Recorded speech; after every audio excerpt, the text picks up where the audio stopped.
and this is Rock the Boat 868, the podcast. Hi. So we've been wanting to do this for a while, and we've been obsessing over, trying to get it exactly right, and not sure when is the right time to do it, and we just decided to take a leap of faith. Yeah. And pretty much, get into it, so to speak. In terms of how it came about, in terms of the context of all that's been going on in TNT for all of 2020 and the all last that's been going on in the world. Exactly, Right. and the last few weeks. Amanda and I kind of hooked up in the Queen's Park Savannah. Would you care to share that story? Well, this happened at the time of the riots that were taking place in the United States following the murder of George Floyd by law enforcement officers in Minneapolis. And Abeo posted to social media about a protest demonstration that she was doing individually in front of the U.S. Embassy. So that day, I decided I would show solidarity with her, and that's when we linked up. Yes. I mean, it was an interesting process, to say the least. That first day when we were told by police officers that we needed to have a permit in order to do any protest action, which then saw us going through the process during that week of trying to get the permit and being unsure, and knowing that we wanted to go back out on the Friday. Mm-hmm. And not until actually the Friday morning getting the permit, and it rained, and so there were a lot of interesting factors along the journey. So that happened on the Friday. And then of course we know what would have happened on the Monday after, which was a separate action from ours, the now infamous Monday BLM protest at the Savannah. But we'll talk about that. We'll get to that eventually. Yes. But we just wanted to give you all some context in terms of how this has come to be, and the fact that we've been talking a lot about all that's been going on in TNT since, as a result. Mm-hmm. So and that's how the month of June started for us with protests. But in Trinidad and Tobago, the month of June ended with protests as well. Correct. Mm-hmm. Correct. So let's get into it.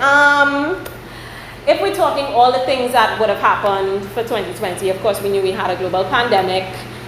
Trinidad and Tobago managed to navigate through that relatively successfully, quite successfully I should say. Quite successfully, give thanks. We came out on the other side. We interacted with that idea of diasporic unity as it pertains to the George Floyd protests abroad, and that was the reason why I wanted to go out there in terms of understanding the power of diasporic solidarity and diasporic unity, and this concept of Pan-Africanism, and that an injustice anywhere in the world is an injustice everywhere. Yeah. Having grown up during the era of watching the world stand in solidarity in the days of leading up to the ending of apartheid in South Africa. Yeah. And just remembering that power, the power of the world standing in solidarity, it felt as though what was happening in the United States was something that all of us around the world, particularly those of us who exist in black bodies, needed to stand in solidarity. So that is why I found myself with my placard and my chair outside of the U.S. Embassy. Since then, we've navigated through conversations as it pertains to the removal of colonial statues and memorabilia all over Trinidad and Tobago. We've talked about the possibility of renaming streets and all this kind of that. A lot of it came out of facetiousness and being challenged by counter arguments. Yes. And people said, well, they want to change the street names. So we said, well, actually. And even though things can start off in a facetious way, they can actually lead to meaningful arguments. And in this case, they did. And luckily, we were already finding ourselves in solidarity with a much larger campaign that had been taking place over the years, led by the Crossroads. That's right, which would be led by Shabaka Cambon. Yes. And a few other folks. And I think it's important to name the people who have been doing the work on the ground, that level of emotional labor that's invested in advocacy and and activism. It's important sometimes to name and acknowledge the people who have been doing the work. It also protects against people who may want to co-opt the work for whatever self-serving purpose, you know, whether it be to be divisive or mischievous or to ride into the halls of high office, whichever one. You know, there have been a couple, well, one in particular personality thus far over the last few weeks who somehow managed to insert himself in every single protest action over the last few weeks, who is now in police custody. And I'm not laughing at the fact that he's in police custody, but laughing at the fact that it was so obvious what was happening. You know, how you somehow managed to find yourself in a Black Lives Matter protest when you were screaming All Lives Matter on Facebook. Yeah. Like the week before. Anyway. So with all of that being said, when particularly one group went to the Savannah the Monday, and they in fact said that part of the reason why they were standing in solidarity in the Savannah was as it pertained to police brutality right here in Trinidad and Tobago. And you know, we know what happened at the Monday protest. We know all the things that came out of it, the shenanigans, hats being pulled off, stare-downs with police officers, etc., etc., etc. Lots of conversation came out of it, and many people felt as though it was an unfocused kind of a moment. Yeah. So it was almost as though it was self-fulfilling prophecy that not but 2 weeks later, we then are faced with the triple mobile murders. Yes. You see, one of the things from that Monday demonstration that was immediately obvious to me was that even though the protesters, they are legitimately protesting. Right. Even though they asserted that they were protesting against police brutality, the conversation at the protest did not meaningfully include the persons for whom these demonstrations were supposed to be for. So persons from communities most affected by crime and indeed most affected by police brutality, their voices weren't represented. Correct. But in this last week, in these past few days, they have asserted themselves into the national conversation, the regional conversation, and in such a way that we cannot deny and ignore. And that's the thing. I mean, you may have issues with how they've managed to insert themselves. You know, that idea of tone policing, respectability politics, there's that aspect of it.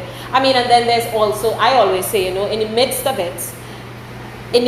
a legitimate concern and legitimate protest action and activism, there will always be a few who will jackass the thing. You know, it will have a few indeed who will pop up and for the sole purpose of trying to you know, have their own agenda in the mix. Yeah. And we cannot allow that to undermine the wider purpose of what is going on. I think what we're seeing in Port of Spain over the last, and in pockets around Trinidad and Tobago over the last few days, it is very insightful that this is not something that happened overnight. Yeah. You know, this is not this, and you know, the idea that even the week before this would have happened, we had the issue of the tragic murder of baby Anaya and her father Stephan, for whom there still hasn't been real justice. And we had a police commissioner who came out and said he wanted to see the same outcry and protest that what he termed as the Trinidad Black Lives Matter movement had. First of all, there's no Trinidad Black Lives Matter movement because nobody from the US called Trinidad and said, hey, all you could start an arm in Trinidad first, please. Thanks. And sidebar, the Black Lives Matter movement actually has been suing people for using their name. They've been suing people for using it, and that is not to say they're officially funds. Exactly. Yes. So yes, we must differentiate why they've been suing. But at the same time, I think we have to define standing in solidarity as opposed to delving into that very sticky area of co-option and performatism. That's something you want to stay away from. But back to the police commissioner asking for outcry and protest, and the idea, I just found it so ironic that we had a police commissioner that was in essence almost taunting us, and telling us, well, you need to protest for us to effectively do we work. So when a week later we have these 3 extrajudicial killings, which would have brought the total of extrajudicial killings, don't laugh at how I say extrajudicial, you realize I'm kind of struggling with one of the... I understand. Yeah. Which would have brought the total of those extrajudicial killings to 43, which is an 86% increase from extrajudicial killings from last year. So now when you have this outcry and the protest and the physical in-your-face manifestation of decades of pain and neglect, it's very interesting now how he chooses to react to self-same protest that he himself, ironically, was begging for not but a week earlier. It's also interesting because this has come to be one of the things that define our generation in terms of how we perceive the state. These extrajudicial killings. So it's not just me. It is not just me. Right. Anyway, but this is one of the ways in which we've come as a generation to perceive the state, and it's really interesting to me because in 2020 we also commemorate 50 years since the Black Power uprising power to the people. that took place between 1968 and 1970, and that included upheavals not unlike the ones we saw in these last few days occurring in and around Port of Spain. Correct. I mean, it's interesting because, again, framing the conversation, the public framing of the conversation the week before or 2 weeks before was like, why all little protest this as opposed to why all little protest that, or Trinis don't protest nothing, we just take everything. It was interesting hearing that. And then now we have a complete turnaround where people are in fact protesting. And again, like I said, you will always have the elements who make things dicey. Yes. We also have to be aware that the language of protest will always be the language of the community or speak to the issue to which is being protested. Exactly. So you can't expect that you have people from marginalized community who have been neglected, purposeful lack of resources, who have been thrust into being the foot soldiers for a gang culture and a parallel gang, drug, ammunition, transshipment economy, that the language of their protest is going to be, please sir, yes sir, may I please sir. It's not going to be that. It's going to be the language of their lived experiences, and unfortunately this is the lived experiences that they've been going through for decades. Exactly. Government come, government go, and we have to start asking the questions as to why it's been okay for us as a society for us to pretend that it's not happening, and now that it is, for us to frame the conversations in terms of what are they protesting for, or they only want handout, the police should kill all here, them, so it's we and them. Yeah. Not only does it dismiss the fallacy that Trinis do protest, but it reminds us that the most successful protests in the history of Trinidad and Tobago, and indeed the world, the most successful ones have been led by the people who are most affected. Correct. Woo! Girl, it is a lot. It is a lot. But these are the kinds of conversations that we want to continue to have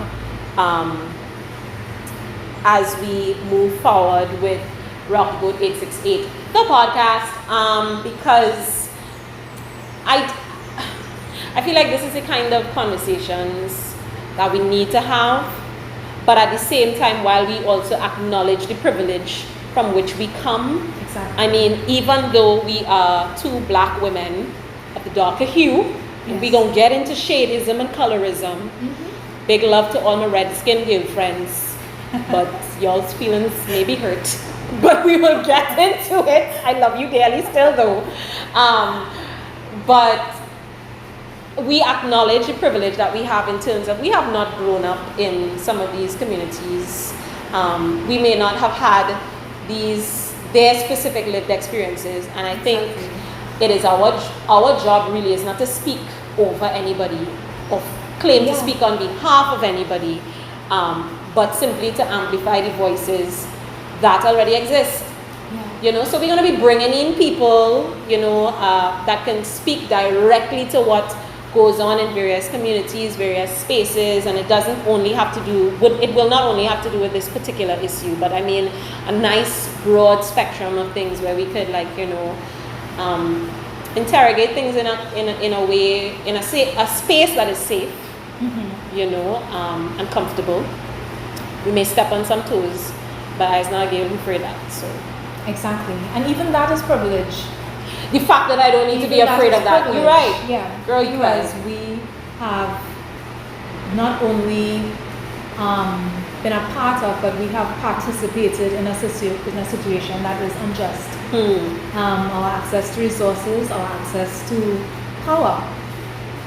When we encounter police officers, even though we are black women, dark-skinned black women, with dreadlocks, we don't necessarily feel the same threat of violence and death as the persons who were protesting this week, and that in itself is a privilege that we hear acknowledge as well. I mean, case in point, I mean, going through the process to get the permit for when we took our action opposite the embassy. It was a frustrating process, and I've started giggling at people openly when they say things now like people in Trinidad and Tobago have the right to protest, because I'm not quite sure that's actually true, because you have to apply for a permit. Yes. So in essence, it takes away some of the agency from the whole idea of being able to protest. And yes, there's that idea of, oh, you need to do it lawfully, but it's so tied up in so much complicated bureaucracy of going to this police station and that police station and talking to this person and filling out this form, and they're sending you back and forth and back and forth.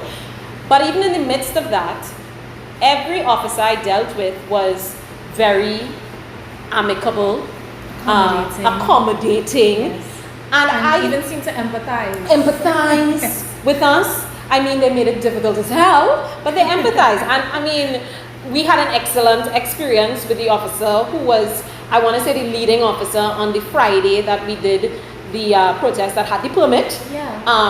And a really excellent experience with the Ministry of Agriculture. And I want to suspect that if somebody right now everybody is saying, why are they not protesting right way, peaceful protest, thing. Right. There was a protest yesterday where people were walking through Port of Spain with placards and their hands up, and they were met with tear gas. Yes. It doesn't really get much more peaceful than that. You understand what I mean? But I want to suspect the way police may deal with us or dealt with us is not necessarily the way they may deal with somebody now who goes from Sealots or Cocorite or Mova or another part of Laventil and says, may I please have a permit to protest against the murder of our 3 brethren in Second Caledonia. Somehow I just don't feel like if they will get a permit for that. And this, of course, takes me back to the Monday 8th protest at which police were present, right, at which there were scuffles with police. We know one officer's hat was taken away from him, but never during that did we see any retaliation. There was no tear gas. No police officer's knee was on anybody else's neck, as was demonstrated on the front page of the Newsday a few days ago. I mean, so it's very clear in terms of the shades of classism. Exactly. And as you, in a prior conversation we were having in terms of geography and the stigma attached to geography. Yes. It's the reason why people can't put where they live on a job application form depending on where they're from. Exactly. I've never experienced that. You know what I mean? So again, privilege. Privilege. Part of the national conversation that we've been having in these past few days has been clear to complicate the arguments further than just being about race to being about class as well. And it's necessary at that juncture to introduce the aspect of geography, because yes, we have rich people, poor people, but then even poor people from different areas experience privilege because they so happen to not be in what has been called over time and what has become accepted without any kind of criticism in the national conversation, hotspot areas. It's so interesting how we've been okay. And I read an interesting post on social media a few days ago. Someone posted in terms of all of us having to bear that burden in terms of accepting our privilege and being complicit in what has been happening. We are the people who, if we take it down to the very bare basics in terms of that party mentality, we go into a space, and as soon as the ghetto people reach, we feel as though this is no longer the place for us. Yeah. You understand? You want to leave the space because for some reason, their presence or what you perceive as people from a certain area or people from a certain economic strata as immediately putting your life in danger. Yes. You understand? And it making you uncomfortable. You don't want your children to go to a certain school, and then that brings up the whole topic of the equity within our education system. Our education system, to me, is one of the most demonstrative, if you want to use it as a microcosm for what classism looks like in the rest of Trinidad and Tobago. You see our education system and our healthcare system. Yes. Those two. Breeding grounds. Those two are the breeding grounds for it in particular. And this whole idea of zoning. And the thing is, we know it exists. Because why don't you want your child to go to a school in a particular area? The area that actually might be closest to where you live. You understand what I mean? Better for you economically. Exactly. Socially. But you don't want your child to go there because you know the resources, the infrastructure is poor, the resources are poor, the stigma is so bad that most probably the teachers have maybe thrown their hands up, feeling as though they are unable to change the system, so then they become complicit in it. Because people are so invested in prestige and adjacency to Correct. prestige, they want to get into certain schools as opposed Correct. to Correct. And the thing is, again, guilty of it. I went to the prestige school in San Fernando. I'm a Sando girl. Those of you all who don't know, I'm a Sando girl. I'm a Sando girl. Get over it. Yeah, cool. But the thing is, I'm a Sando girl who born and bred off Coffee Street in San Fernando. You understand? But went to a Catholic primary school and Naparima Girls High School. You understand what I mean? So there's and when you pass for naps, people ask him other things like, who she know up there? Because nobody could fathom that somebody in this particular packaging could get into a school of that nature on her own steam. You understand what I mean? And those are the preconceived notions that you put on the back of, how old would I have been? 12 max at that point, on a 12-year-old heading into a school that was, in terms of demographics, predominantly of another ethnicity than I was. So we understand the dynamics that are at play in Trinidad and Tobago, and we understand how it frames the conversations that we have. And a lot of the self-contempt that we're seeing, because I always say all skin ain't kin. All skin ain't kin. All skin ain't kin. It's not. They are up and down the socials, unwashed and unsummoned, and airing their views for all to see.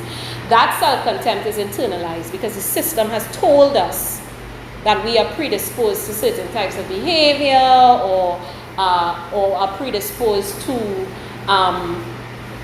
just belonging in certain spaces as opposed to not belonging in certain spaces. It's just almost a complete lack of sympathy on the one hand and empathy on another from certain people don't know the difference comments between those that two. we are seeing online. And even before these protests took place during the time of COVID-19, making national news was when the police went into Silos, found a group of children and laid them on the ground, and they were eating dust. Yes, when we know that in certain communities it would never happen. Like normal. It would never happen. In certain other communities, these kids would be on their yachts, and on their little boats, playing tennis, going DDI, and nobody's gonna lay them down on the ground. And the thing is, the fact that there were so many people who of the same demographic as these children. And are we saying we excuse? Are we saying that we should never hold anybody accountable? Absolutely not. But there has to be some kind of accountability within the accountability. Yeah, and it certainly could be proportionate to what is done. That's right. Because chancing upon a group of children who may not be observing a public health ordinance does not have to lead to them being on the ground with firearms pointed at them. That's right. That's right. It's a criminalization and a militarization of certain communities that is very, very concerning, and brings me to where we'll do a whole episode on this international conversation right now about defunding the police and what does that actually mean. Yeah. And what does it mean in the context of Trinidad and Tobago? Yeah. You know, because we talk about wanting to solve crime, but then we don't want to have the hard conversations about how do we dismantle gang culture, how does gang culture and the fact that it exists and is thriving feed into white collar crime, how does white collar crime connect to political party financing, where everything is intersecting. What are the historical contingencies? What were the counterparts of this in the pre-independence age? That's right. And how are we still reaping the legacy of those colonial structures? legacies that we need to unpick. You know, because we have a whole ministry of social welfare, we have a whole ministry of community development. Mm-hmm. And when you think of what those two things are supposed to represent, social welfare and community development, we have this idea that community development is West Village and social welfare is handouts of checks, when it should be so much more than that. Exactly. You understand? The national security budget is the one that is given the most, the allocation for the national security budget is the one that's given the most attention, and most times the largest allocation in our national budget. Arts and culture is an afterthought. Social welfare sometimes is an afterthought. But are we serious about wanting to unpick crime if we don't want to talk about how do we defund gang culture, and how do we, I'm going to use the term, and I know I'm going to get flack for it, defund the police, so to speak, in terms of the context of taking some of that national budget that we've been spending on national security for decades and not seeing any results, and putting it towards social reform and social rehabilitative programs that are meaningful and long-term, that deal with job opportunities, that deal with training as it pertains to entrepreneurship and counseling within our communities, support groups, that kind of stuff. Yes. Town hall meetings where people are able to air their grievances within a community in a safe space that has all the stakeholders present. Like, those are things that we could seriously speak to within the remit of social welfare and community development. Yes. Because that's what it's about. Solving crime for me is not about putting more police with big scary guns in communities. They have enough guns. Somebody is bringing the guns into the communities already, right? Yes. So you have young children with access to firearms, and then you put in more police with firearms within the communities. How could we not expect that it is going to turn into a war zone? Right. And how could we not expect that? And this in relation to the point about possibly defunding or deconstructing the police. Deconstructing and reconstructing police begs the question of the states, the interests of the states in crime. Because then that affects such things as the leadership in the police. It affects such things as which communities are targeted. It affects such things as which people are brought into custody, who are killed. It affects contracts. Exactly. Who are afforded bail as opposed to others, things such as those. Thank you. Yeah.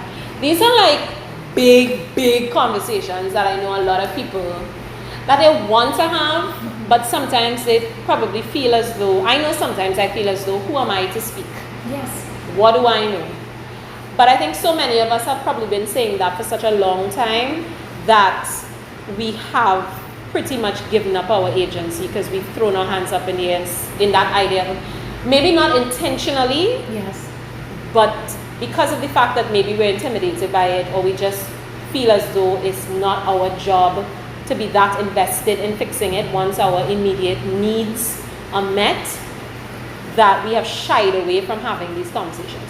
So we're going to talk about it in here. Which is why what we're doing presently, I think, Abeo, is really important, because starting off by first acknowledging privilege is important.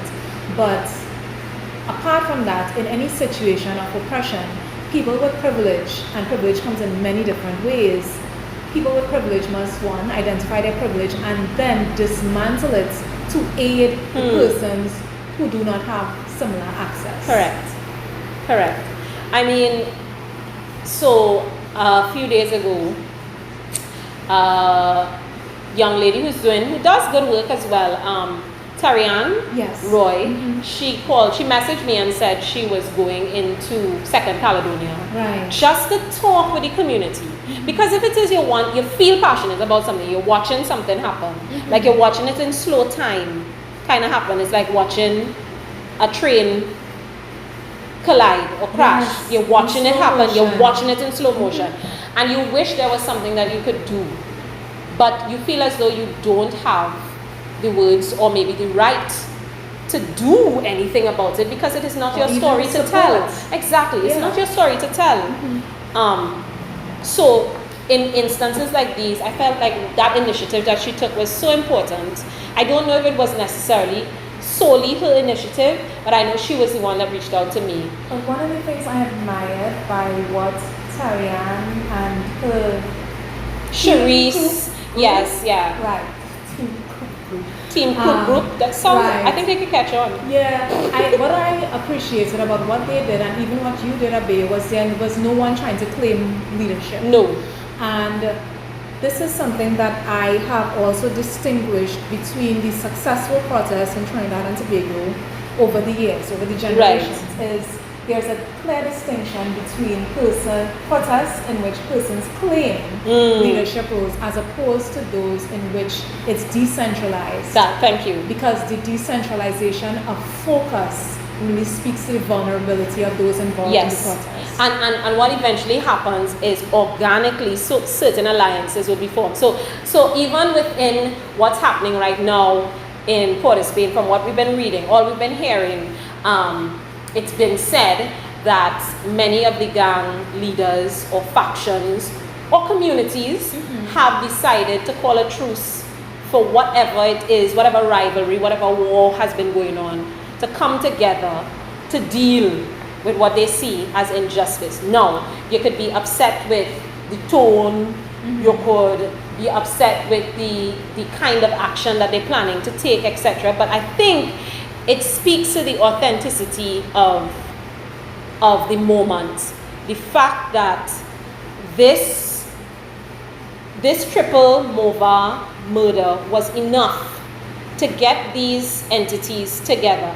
And I think what is going to come out of it is potentially a moment in history where we may actually see the people on the ground, another moment in history I should say, where we see people on the ground really being the catalyst for change. Yes, change in policy. Change in policy. And the fact that they potentially could call some names. Cause some trouble, ruffle some feathers, shake things up. As they should. And I think there is a nervousness in the upper echelons of the status quo right about now, separate and apart from the fact that they think that, the ghetto youth and them coming to shoot up town. Separate and apart from that. Which is evidenced by silence from certain factions. Correct. I think sometimes it's very telling, not just what people say, but what they don't say, or when they choose to be silent. So I'm interested to see how this pans out. Am I somebody who necessarily, and I don't think you are either, somebody who not necessarily, we are not people who subscribe to violence, unless in self-defense. I always say it. You can tell me whatever you want to tell me, it's fine. You touch me, we have a problem. So I don't subscribe to violence, but again, I reiterate that protest and this kind of mobilization and potential for reckoning, revolution, whatever you want to call it, is going to be in the language and the spirit and the energy of the lived experiences of the people who take center stage at this moment. You cannot expect anything else but that. And that reminds me of something Angela Davis said concerning violence and non-violence, and that is, you can't expect people who grew up in areas in which that was part of their day-to-day experience, in which violence is part of their day-to-day experience, and in which they live constantly with the threat of violence, to have a talk about non-violence. Exactly. It's not going to happen. It's not going to happen. I think it's Kwame Ture who also said something to that extent too, where the tone, if you're going to advocate and negotiate on behalf of somebody, it has to be in the tone and the language of the people that you're advocating on behalf of. Yes. You know, so interesting times we're living in. Indeed. Interesting times we're living in. So we're going to continue to get into it every fortnight while we, we're going to want to do this, every fortnight? Yes. I think it's going to be a lot if we try to do it every week, every fortnight. We'll get into it. We will, let me make sure I try to not set you all up in terms of what you can expect. So we'll get into it. We will get it out of our systems. We'll say remember when. Mm-hmm. Maybe I think our remember when. Yeah. I think maybe our remember when this week, this very first week, should be the fact that this year is the 50th year anniversary of Black Power uprisings. You know, power to the people. It's very instructive that in the 50th year, this half century, that we have this kind of tone and energy, not just here in Trinidad and Tobago, but around the world. Yes. Mobilization in Trinidad and Tobago specifically against racial injustice and specifically against class injustice. And here in 2020, we have exactly the same conversation again. And it coming as a spin-off from the Black Lives Matter movement that is not just happening in the United States, but is receiving international solidarity, much like in the 1970s in Trinidad and Tobago, when our Black Power uprising here was a spin-off to the civil rights actions taking place in the United States. That's right. I mean, as well as I know there was something that had happened in Canada as well that would have spurred action here in Trinidad as well. So again, that idea of diaspora. Yes. And we cannot ignore the connections. I'm always entertained, kind of, you know, I giggle quietly when I see people say things like, or they're trying to bring foreign thing here, or they're trying to bring thing from the United States here. And it's always entertains me on two levels. One, because we are consumers of everything else that's foreign. You know what I mean? Exactly. We like to talk about bandwagonism. Oh, we quick to jump on a foreign bandwagon for everything else. Mm-hmm. So why do you think that this, if that's your general belief, why would you think this is any different? But more informative, however, the ties that bind in terms of diaspora, yes, they're strong. Exactly. You know, you can't deny the fact that the world has become so much smaller because of the internet and social media and all this kind of thing. There's no way for you not to be affected when you see people of your skin and your kin. Because we're talking migrants, we're talking family and friends who went abroad to seek a better life. You know what I mean? We're talking about the fact that, well, I'm American descendant, so there are those links that happen as well. So it'd be very silly of us to think that we would not be affected. And why wouldn't you want to connect with progressive ideas? Especially when you see clearly how those progressive ideas relate strongly to what's happening where you live. That's right. Step into the light, y'all. Step into the light. Right. So we remembered when. And so there's this one thing that we want to do every week as well, called Answer That. You have to do it with a snap. Yes? Just one snap? One snap. Together. Quick snap. There we go. Where I was scrolling on the socials, because I'm generally always scrolling on the socials, or reading some silliness online or something of that nature. And I saw where Chronix, my love, Jamaican reggae artist, who's been making waves internationally as well, who actually put out a post both on Facebook and Instagram, solidarity with young people in Trinidad and Tobago. It's interesting, he saw it as a youth issue, what's happening with the protests and unrest, as it's being called, civil unrest in Port of Spain as a result of the Triple Mova murder. And again, that is that idea of solidarity. And I just wondered if, you have a regional artist, he's Jamaican. Of course, Jamaica has a long history in terms of the intersections between their own gang, rivalry, culture, and politics, and all that kind of stuff as well. They have their own history, which, the rest of the region, some people are more familiar with than others. That the fact that he was immediately able to make certain connections and reach out in solidarity, knowing to who his demographic across the region and in Trinidad and Tobago would be, yes. And he felt the need to say something. And I just wonder if now would not be an opportune time for some of our local artists to if not stand in solidarity, yes. At least have a public opinion on things, you know what I mean? I am of the strong belief that you don't get to tell people what and how to protest. Yes. You know what I mean? People don't need to be obligated to champion the cause that you champion.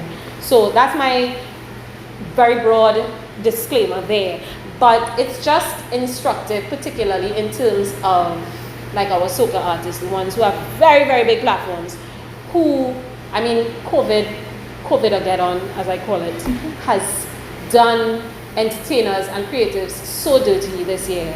Many of us are struggling, many of us are still catching ourselves, etc. But soca artists have generally, the ones with large platforms, have made, good livings and whatnot off of an art form that came out of revolution and struggle and protest. Soca is a direct descendant of Calypso, is a direct descendant of the Labways and the Shantwells and, the Camboulet, etc.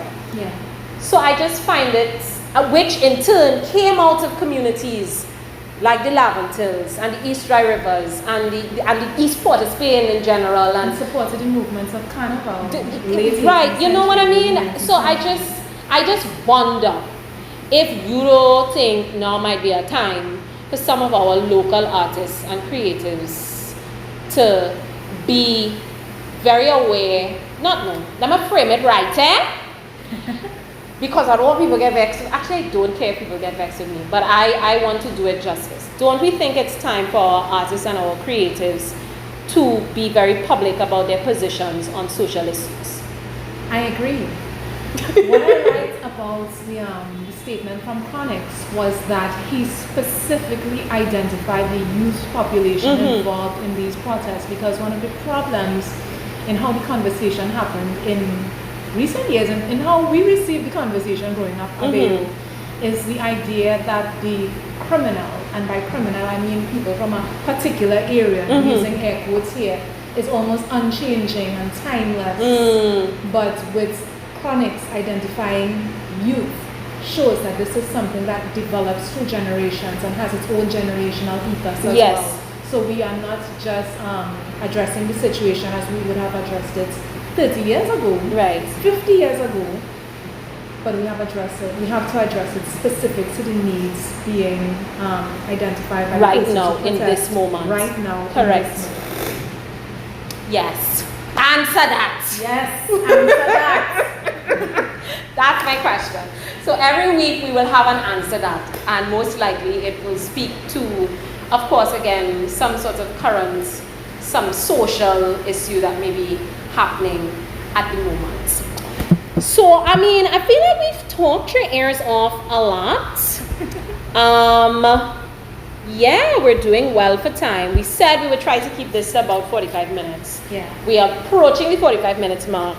But the last thing that we want to do during each one of our podcasts is feature I'm just going to say it. Them black dollars and them black coins, they matter.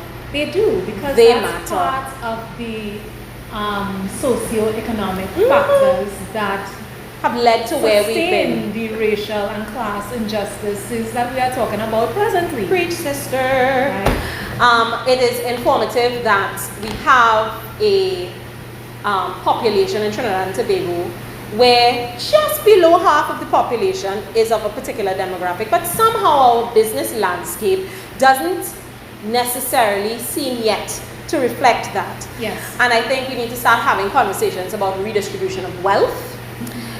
There are some people who are uncomfortable with those conversations, but you're just going to have to get over it because it's 2020 and we are stepping into the light.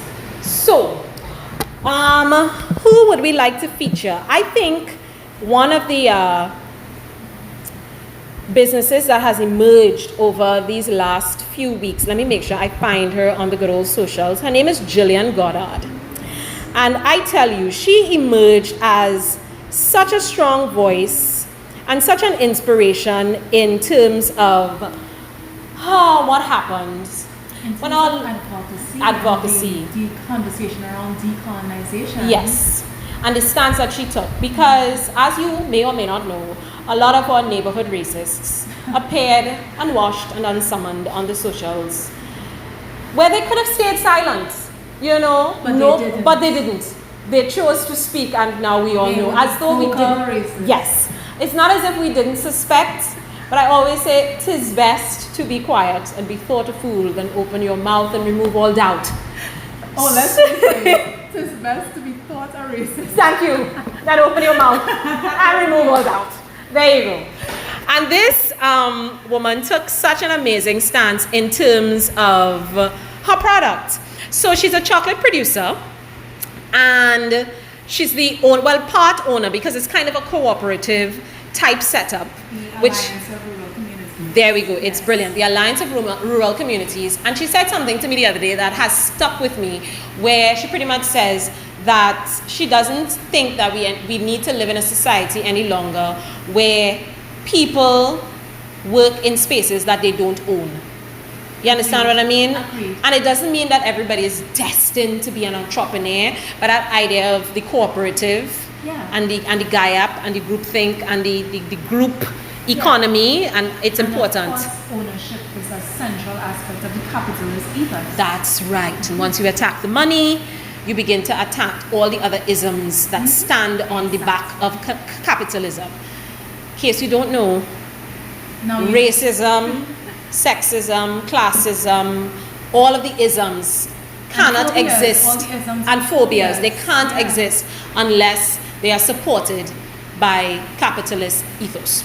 Anywho, she's the part owner of Sun Eaters, and pretty much she was distributing her product at Starlight. Well, it was one of the places that she was distributing her product, and she took the position that she was going to pull her product after good old Gerald. Yes. Good old Gerald with the good hair. Yeah, one of the slew. Early in the month of June, who made racist remarks. Something about sneaker thieving and thing. Yes. Right. Something about we predisposed to thieving sneakers. Just in case you forgot. I feel like it's important. Particular people who would steal sneakers. Yeah. There's a genetic component that allows you to be predisposed. As a matter of fact, by his definition, I can leave this room right now and thief some sneakers. I have some sneakers in my car, girl, you know? That's my stash from last. Okay, all right, never mind. Point is, she made the point of pulling her products from the Starlight Pharmacy chain, and pretty much as a result, a whole lot of other wonderful opportunities have since opened up because of it, because sometimes the universe cooperates like that. Her organic chocolate brand includes orange, espresso, cinnamon, and dark chocolate flavors. Sun Eaters Organic was formed back in 2006. It's based in Brasso Seco, and it is sold at about 30 outlets in TNT and 2 in the good old United States. She has worked for 30 years in TNT and the US in organic farming. So I just want to give a big shout out to Jillian Goddard, and want to encourage people that when you see that Sun Eaters brand, please and thanks, really support. What we want to do too, because we want to focus, we want to highlight, I should say, a new or upcoming, or maybe it's been existing for a while but just hasn't gotten, you know, that little extra push. Black-owned, community-based businesses, small family-owned businesses businesses that are giving back to their small businesses that are giving back to their communities. Those are the kind of businesses we want to highlight. Yeah. So give us a shout. Exactly. We don't really have Rock the Boat 868 social media just yet, but we'll get to it. So you can reach out to both me or Amanda via social media, and we'd be happy to highlight your brand. We're gonna start a little jar, the just in case we get locked up jar. That we will accept. It's literally that just in case. That's the fun. That's the fun. Right? Just in case we get locked up jar, bail money jar. That of course we will accept donations, and really it's to go towards other social reform and advocacy action that we would like to get off the ground in the next few weeks, the next few months, and do some good work in the communities on a continuous basis. So we would really appreciate little donations to that. We will shout you out every week when you give donations, unless you decide you want to do it anonymously, and that's fine. But we are about accountability. We're not out here like political parties who have issues with campaign finance reform. That's me giving a very big wink. That was an immortal tree. Of shade. So there you have it. This is our very first, our pilot episode of Rock the Boat 868. Rock the The Boat podcast. 868. That's right. See you